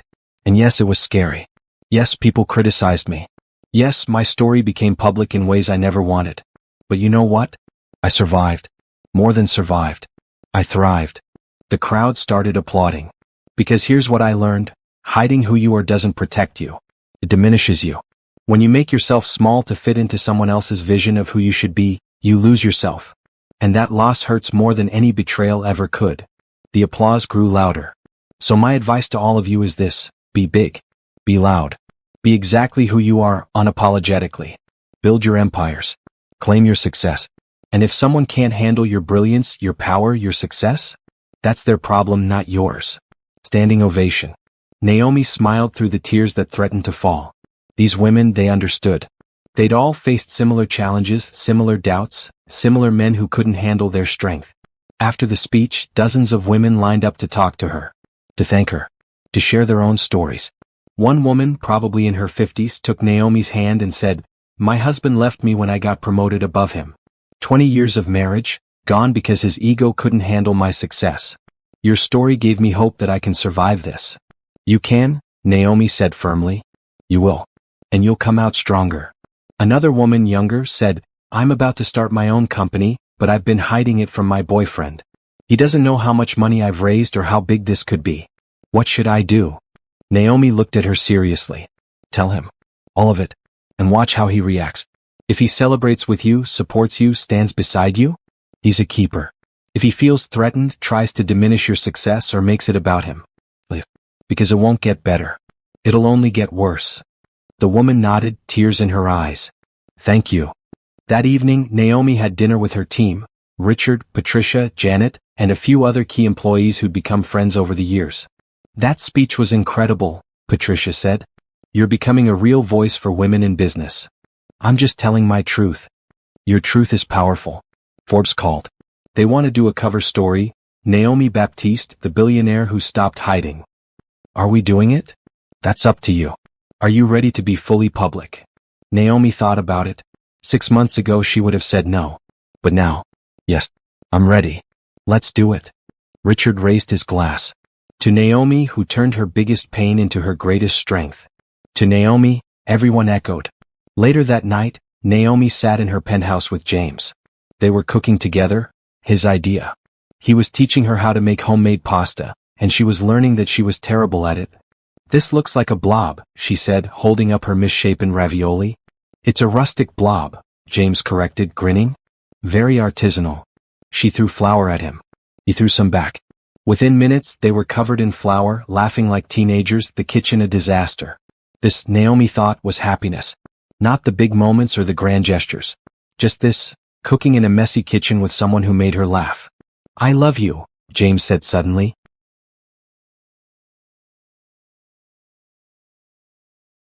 Naomi froze.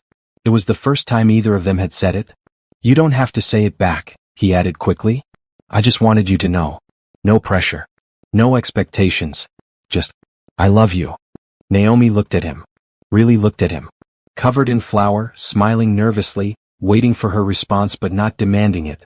"I love you too," she said. And she meant it. Not the desperate love of her youth, where she tried to prove she was worthy of affection. Not the performance love of her marriage, where she'd hidden herself to be loved. Just simple, honest love between two people who saw each other clearly and chose each other anyway. They kissed, flour and all. The next morning, Naomi woke up to an email from Brandon's lawyer. He was requesting to adjust the divorce terms. He wanted to ask for spousal support. She called Patricia. "He's asking for money?" Patricia sounded incredulous. "After everything?" "Apparently his lawyer thinks he's entitled to support since I was the primary earner during the marriage. Which you were, though he didn't know it. This is absurd. You want me to fight it?" Naomi thought about it. She could fight it. She'd probably win. But it would mean more lawyers, more meetings, more time thinking about Brandon. How much is he asking for? $3,000 a month for 3 years. Give him $2,000 for 1 year. Make it a lump sum payment so this is completely done. I never want to deal with him or his lawyer again. Naomi, you don't have to give him anything. I know. But $24,000 is nothing to me and it's enough to help him get on his feet. After that, he's on his own. Forever. Draw up the papers. Make it very clear that this is the final settlement and there will be no further contact or requests. Patricia sighed. You're too generous. I'm not generous. I'm done. There's a difference. I'm paying to make him go away permanently. The settlement was finalized within a week. Brandon signed immediately. Naomi never heard from him again. 3 months later, Naomi sat in her office, looking at the latest quarterly reports. Baptiste Technologies had grown another 18%. They'd acquired 2 smaller companies and expanded into 3 new markets. The company value was now estimated at $4 billion. But more importantly, Naomi was happy. She was dating James seriously now. They talked about moving in together, taking the next step. He'd met her family, her cousins, her aunts and uncles, the extended family who'd always known she was special. They loved him.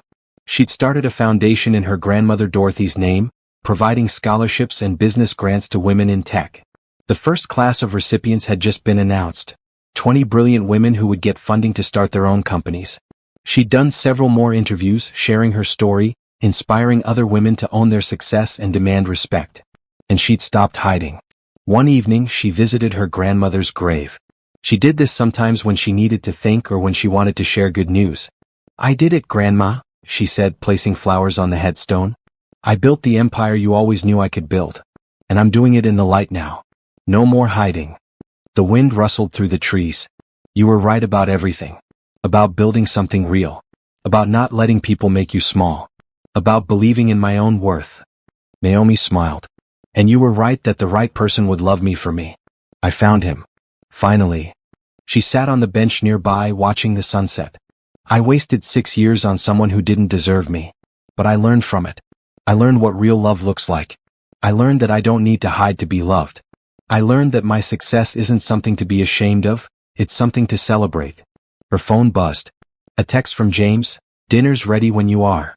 I made your favorite." Naomi smiled and stood up. "I have to go, Grandma. But I'll be back soon.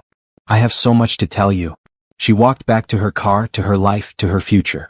A future that was bright and open and full of possibility. Brandon was somewhere out there, living his small life, probably still bitter about what he'd lost. Amber was probably working some low-level job, regretting her choices. And Naomi? Naomi was living her best life. Running her empire. Loving a good man. Inspiring other women. Being exactly who she was meant to be. She'd learned the most important lesson. Revenge isn't about destroying someone else. It's about building yourself up so high that the person who hurt you becomes irrelevant. And that's exactly what she'd done. Years later, when people asked her about her ex-husband and the scandal that had made her famous, she'd smile and say, "That was a long time ago. I barely remember it." And she'd mean it. Because Brandon Mitchell was just a footnote in the story of Naomi Baptiste. A cautionary tale. A brief detour on the road to something real. Her real story, the one that mattered, was just beginning. And it was beautiful. Unaware his wife had just inherited $8.9 billion fortune, he divorced her and his disabled daughter to marry his mistress. What she did crushed them forever. Sarah Mitchell's hands trembled as she stared at the envelope on the kitchen table. The return address told her everything she needed to know. Peterson and Associates, family law. She'd been expecting this, dreading this, but nothing prepared her for the moment the papers would actually arrive. She heard Emily's wheelchair rolling down the hallway. "Mommy, is it dinner time?" Sarah quickly wiped her eyes and turned with a practiced smile. "Almost, sweetheart. Just give me 10 more minutes, okay?" Emily nodded, her 8-year-old face lighting up despite the leg braces and the daily challenges of her cerebral palsy. "Can we have spaghetti?" "Of course we can." As Emily rolled back toward her room, Sarah finally opened the envelope. Her eyes scanned the legal jargon until they landed on the paragraph that made her stomach drop. Marcus wasn't just asking for a divorce. He was requesting 0 custody, 0 visitation rights for Emily. His lawyer had actually written the words, "The child's extensive medical needs make co-parenting impractical for the respondent's lifestyle and career obligations." The respondent, that's what Marcus was now. Not her husband of 10 years, not Emily's father. The respondent. Sarah's phone buzzed. A text from Marcus. "Hope you got the papers. My lawyer says if you sign quickly, we can avoid court. Better for everyone, especially Emily. Better for everyone." The man who'd once promised to love her in sickness and in health, who'd held Emily in the delivery room and cried when the doctors explained their daughter would face lifelong challenges, was now calling her a burden too impractical for his lifestyle. She knew about Vanessa, of course, Marcus's executive assistant, who traveled with him on business trips, who answered his phone at midnight, who wore the perfume Sarah smelled on his shirts. She'd known for 6 months but kept hoping he'd remember who they used to be. The next morning, Sarah sat in the legal aid office, signing papers with shaking hands. The lawyer, a kind woman named Rebecca Chen, pushed a box of tissues across the desk. "You're sure you don't want to fight for spousal support?" Given your daughter's medical needs and the fact that you left your career to care for her, I just want it over, Sarah whispered. I can't afford to fight him. He has corporate lawyers. I have nothing. She didn't have nothing, technically. She had the small apartment Marcus had agreed to let her keep for 6 months. She had her certification as a medical transcriptionist that let her work from home between Emily's doctor appointments and physical therapy sessions. She had exactly $3,847 in their joint savings account that his lawyer said she could keep. And she had Emily, which meant she had everything that mattered. That evening, after putting Emily to bed with 3 different medications and 2 breathing treatments, Sarah collapsed on the couch. Her phone lit up with a notification. Instagram. She shouldn't have looked, but she did. Marcus had posted a photo. Him and Vanessa at some rooftop restaurant, champagne glasses raised, her hand prominently displayed with a diamond that could choke a horse. The caption read, "When you know, you know. Life begins at 35. Nora, new chapter. Blessed beyond measure. Life begins at 35, the age he was when Emily was born, when their life together supposedly meant something. The comments were even worse. Friends Sarah had known for years, people who'd been at their wedding, were congratulating him. You deserve this happiness. She's gorgeous. About time you put yourself first. Sarah closed the app and stared at the ceiling. Tomorrow she'd be stronger. Tomorrow she'd figure out how to explain to Emily why Daddy wasn't coming back. Tomorrow she'd start the next chapter of their lives. But tonight, she let herself break. The next morning brought another envelope. This one was from Whitmore and Associates, estate attorneys, with a New York address. Sarah almost threw it away, assuming it was junk mail, but something made her open it. Dear Mrs. Mitchell, we represent the estate of Margaret Whitmore, your late maternal aunt. We regret to inform you of her passing on November 1st. As the sole surviving heir designated in her will, please contact our office immediately regarding the inheritance proceedings. Sarah frowned. Aunt Margaret? She had vague memories of a woman who'd visited once when she was 7 or 8, who'd sent birthday cards with crisp $50 bills until Sarah turned 18. But they'd never been close. Mom had mentioned Margaret moved to New York and made something of herself in business, but they'd lost touch decades ago. Still, any inheritance would help. Maybe enough to cover Emily's upcoming surgery. Maybe enough for a security deposit on a better apartment in a good school district. She called the number with 0 expectations. 3 hours later, Sarah sat in stunned silence as the attorney explained via video call that Margaret Whitmore had built a tech fortune in the early days of Silicon Valley, invested brilliantly, and died worth $8.9 billion. And Sarah, her only niece, inherited everything. I'm sorry, did you say billion? With a B? Yes, Mrs. Mitchell. Billion. The estate includes stock portfolios, real estate holdings, a venture capital firm, and various other assets. After taxes and estate fees, you're looking at approximately $6.2 billion in liquid assets, plus the business holdings. Sarah's vision blurred. She heard the attorney talking about trusts and financial advisors and media strategy, but all she could think was, I signed the divorce papers yesterday. Marcus doesn't know. Nobody knows. Mrs. Mitchell, are you still there? Yes, can we keep this quiet just for a little while? Of course, we'll need you to come to New York next week to sign documents, but we can arrange private transportation and accommodations. Given the size of the estate, I strongly recommend you don't discuss this with anyone until we have proper security and financial management in place. After the call ended, Sarah walked to Emily's room. Her daughter was doing homework at her adapted desk, tongue poking out in concentration. Hey, baby, how would you feel about taking a trip to New York? Emily's face lit up. Really? Like a vacation? Like a new beginning? 3 weeks later, after signing more documents than she thought existed in the world, Sarah stood in the penthouse apartment the estate attorneys had arranged for her in Manhattan. Floor-to-ceiling windows overlooked Central Park.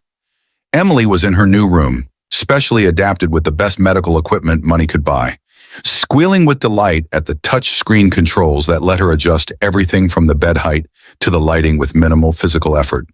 "Mommy, there's a whole room just for my wheelchair, and the bathroom has a robot arm that helps me reach everything." Sarah smiled through tears. For the first time in 8 years, she wasn't worried about how they'd pay for Emily's next surgery. She wasn't calculating whether she could afford both groceries and physical therapy this month. She wasn't drowning. She'd hired a team, a financial advisor who came highly recommended and immediately put most of the fortune in trusts and investments, a media consultant who advised her to stay quiet for now, a lawyer, not legal aid, but a partner at a firm so prestigious they had their own building, and most importantly, a medical team who evaluated Emily and presented a treatment plan that could help her walk someday. "Mrs. Mitchell, we've had remarkable success with this combination of surgeries and intensive therapy," Dr. Patricia Reynolds explained. "I can't promise miracles, but Emily's case is very promising. The cerebral palsy is relatively mild, and at her age, with the right interventions..." Sarah had sobbed in that office, and the doctor had simply held her hand. "Money can't buy everything," Dr. Reynolds said softly, "but it can buy access to people who dedicate their lives to helping children like Emily. Let us try." Meanwhile, back in Chicago, Marcus was discovering that marrying Vanessa was nothing like dating Vanessa. She quit her job the day after the wedding, immediately hired an interior designer to gut his condo, and developed expensive tastes in everything from handbags to spa treatments. "Babe, the Platinum Amex got declined," Vanessa said, storming into his home office where he was reviewing a contract. "You need to call them." "It didn't get declined. You hit the limit." "This month? But it's only the 18th. Marcus rubbed his temples. The condo renovation had cost $200,000. The wedding another $80,000. Vanessa's wardrobe appropriate for a senior executive's wife had run close to $50,000. His salary was excellent, $340,000 a year, but it wasn't infinite. "Maybe we need to budget a little," he suggested carefully. Vanessa's eyes narrowed. "Budget? You told me you were successful. You told me we'd have the life I deserved. We do have a good life. Sarah had nothing and you left her. I left my job for you. I turned down other opportunities. You owe me the lifestyle you promised." Marcus felt a headache building. He didn't miss Sarah. She'd become so tired, so focused on Emily. No fun anymore. But at least Sarah had never looked at him like he was a disappointing purchase. His phone rang. His boss. "Marcus, we need to talk about the Hendrick account." 20 minutes later, Marcus walked out of his home office in shock. He'd lost the company's biggest client because of what they called attention to detail failures. His boss had been diplomatic, but Marcus understood he was on thin ice. The last 6 months, distracted by the divorce and the new marriage, he'd let things slip. "They're putting me on a performance improvement plan," he told Vanessa. "What does that mean?" "It means if I don't turn things around in 90 days, I could lose my job." Vanessa went very quiet. Then she picked up her phone and walked into the bedroom, closing the door. 6 months vanished like smoke. Sarah barely recognized her life. She'd assembled a team to manage Margaret's business holdings. She wasn't foolish enough to think she could run a venture capital firm without experience. But she'd surprised herself by being good at the strategic decisions, at understanding people and potential. She'd also started a foundation focused on accessibility and medical research for children with disabilities. The Sarah Mitchell Foundation launched quietly, but its $500 million endowment made immediate waves in the medical community. And Emily was thriving. 3 surgeries, months of intensive therapy, and her daughter had taken her first independent steps last week. They'd both cried. Dr. Reynolds had cried. Even the normally stoic physical therapist had gotten misty-eyed. "I'm so proud of you," Sarah had whispered, holding Emily's hands as her daughter stood on the shaking legs. "I'm proud of you too, Mommy. You saved us." Sarah had also, tentatively, started dating. James Whitfield was a widowed father of 2, a cardiac surgeon who understood medical challenges, who thought Emily was remarkable, and who'd waited 3 months before even asking Sarah to dinner because he wanted to make sure she knew he was interested in her, not her fortune. "I have a confession," he'd said on their first date. "I Googled you. I know about the inheritance. I need you to know I signed a document with my lawyer saying I have no financial interest in your assets. I don't want you wondering." Sarah had fallen a little bit in love with him right then. They were at a charity gala. Sarah's foundation was sponsoring when her past and present collided. She was wearing a custom gown, her hair professionally styled, talking to a journalist from Forbes about the foundation's work, when she heard a familiar voice behind her. "Sarah?" She turned. Marcus stood there in an ill-fitting tuxedo, his face showing shock and confusion. Vanessa was next to him, dripping in jewelry that Sarah now recognized as quality costume pieces, not the real diamonds she'd probably told Marcus they were. "Marcus," Sarah said politely, her voice steady. "This is unexpected. What are you? How are you? Is that really you?" The Forbes journalist sensed drama and tried to linger, but Sarah's assistant smoothly redirected her away. "I'm doing well," Sarah said simply. "How are you?" Marcus's eyes were scanning the room, taking in the evidence. Sarah's name on banners, important people deferring to her, the obvious signs of wealth and power. "You inherited money," he said, and it wasn't a question. "I did." "When?"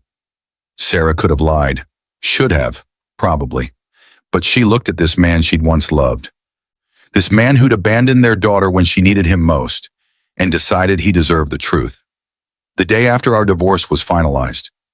She watched the color drain from his face, watched him do the math, watched realization hit like a freight train. "How much?" "Enough," Sarah said quietly. "More than enough for Emily and me to be very comfortable." "Emily," he breathed. "How is she? I've been meaning to call, but..." "But what, Marcus? But you were busy with your new life? The one you chose over your disabled daughter?" Vanessa grabbed his arm. "We should go." "No, wait." Marcus's face was desperate now. "Sarah, I made mistakes. I was going through something, a crisis maybe. But I've thought about Emily every day. I want to be in her life again. Kids need their fathers." Sarah felt James approach from behind, his presence solid and reassuring. "Everything okay here?" "Fine," Sarah said. "We were just leaving." She started to walk away, then paused and turned back. "Actually, Marcus, there's something you should know. Emily doesn't ask about you anymore. It took about 3 months of therapy for her to understand that the problem wasn't her, that she wasn't too much of a burden for her own father to love. She's better now. She's actually walking now. Did you know that? 3 surgeries and months of therapy? She's incredible. And she did it without you." "Sarah, please. I'm not angry with you," Sarah continued, and she meant it. "I was for a long time. But then I realized that you leaving was the best thing that ever happened to us. Emily and I built a life without you, a better life, and we're happy." She saw tears in his eyes. But she felt nothing. No satisfaction in his pain, no desire to twist the knife. Just nothing. "Take care of yourself, Marcus." As she walked away with James, she heard Vanessa hiss, "$8 billion? You left her right before she inherited $8 billion? Sarah didn't hear Marcus's response. She didn't need to. The aftermath was predictable. Marcus tried to call hundreds of times. His lawyers sent letters about resuming custody arrangements, about Emily needing her father. Sarah's lawyers sent back documentation of his voluntary termination of parental rights, his written statement calling Emily's needs impractical for his lifestyle. Vanessa filed for divorce 3 months after the gala, taking half of what Marcus had left, which wasn't much after his job loss. He'd been fired from his firm 1 week after the gala. Though Sarah's investigators confirmed she had nothing to do with it, his performance really had been that bad. Through her business network, Sarah heard that Marcus was working as a sales manager at a mid-sized firm now, making a quarter of his old salary. That Vanessa had already remarried to a venture capitalist who actually had the money she'd thought Marcus possessed. That Marcus was living in a studio apartment and driving for a rideshare service on weekends to make ends meet. She felt no pleasure in any of it. She'd meant what she said. She wasn't angry anymore. His choices had destroyed him more effectively than any revenge she could have plotted. 2 years after the gala, Sarah was at Emily's school play. Her daughter had the lead role, singing and dancing with confidence and joy. James sat beside her, his daughter on his other side. They were talking about moving in together, blending their families, building something real. During intermission, Sarah stepped outside for air. She found Marcus there, standing by the fence, looking through the window at the auditorium. "Hello, Marcus." He jumped, then sagged when he saw her. He looked older, tired, defeated. "I just wanted to see her," he said quietly. "I know I don't have the right, but I heard she was performing, and I needed to see her." Sarah could have called security, could have gotten a restraining order. Instead, she looked at this broken man and felt something unexpected: pity. "She's remarkable," Sarah said. "She got the lead role on her own merit. The drama teacher didn't even know who I was." "I'm sorry," Marcus whispered, "for everything. I was an idiot. I was selfish. I threw away everything that mattered, and I can't get it back." "No," Sarah agreed gently. "You can't." "Does she ever ask about me?" Sarah considered lying, sparing him, but he deserved the truth. "No. She has a father figure in her life now. James, my partner. He was at every one of her surgeries. He taught her to ride an adaptive bike. He's in there right now, probably taking 100 pictures. She calls him James, not Dad, because she's wise enough to understand that parenthood is earned, not automatic. But she's happy, Marcus. She's loved. She's thriving." Marcus's face crumpled. "I thought I wanted freedom. I thought I wanted the exciting life, the beautiful wife, the no complications path. I gave up everything for nothing." "You gave up everything for what you thought you wanted," Sarah corrected. "And you got exactly what you chose. Vanessa was exactly who she appeared to be. I was exactly who I appeared to be. Emily was exactly who she appeared to be. You just chose wrong." The bell rang, signaling the end of intermission. "I should go back in," Sarah said. "You should probably leave before school security sees you." "Sarah?" He stopped her with her name. "Are you happy?" She thought about her daughter, healthy and confident. About James, who made her laugh and understood her in ways Marcus never had. About the foundation changing lives. About the fact that she woke up every morning without fear, without that knot of anxiety about how she'd pay for everything Emily needed. "Yes," she said simply. "I really am." As she walked back into the auditorium, she didn't look back. The second act was starting, and Emily was waiting in the wings, ready for her next scene. Sarah slipped into her seat next to James, who immediately took her hand. "Everything okay?" "Everything's perfect," she whispered. On stage, Emily stepped into the spotlight, and the audience erupted in applause. She was radiant, confident, completely unaware that her biological father was watching through a window outside, seeing everything he'd lost. Sarah squeezed James's hand and watched her daughter shine. This was the revenge that mattered. Not Marcus's suffering, but Emily's joy. Not what they'd lost, but what they'd gained. 3 years after signing those divorce papers with trembling hands, Sarah had learned the most important lesson. The best revenge isn't destruction. It's building something so beautiful from the ashes that the person who left you can only watch through windows forever on the outside of the life they could have had. And as Emily took her final bow, her smile bright enough to light the world, Sarah knew they'd done exactly that. They hadn't just survived, they'd soared.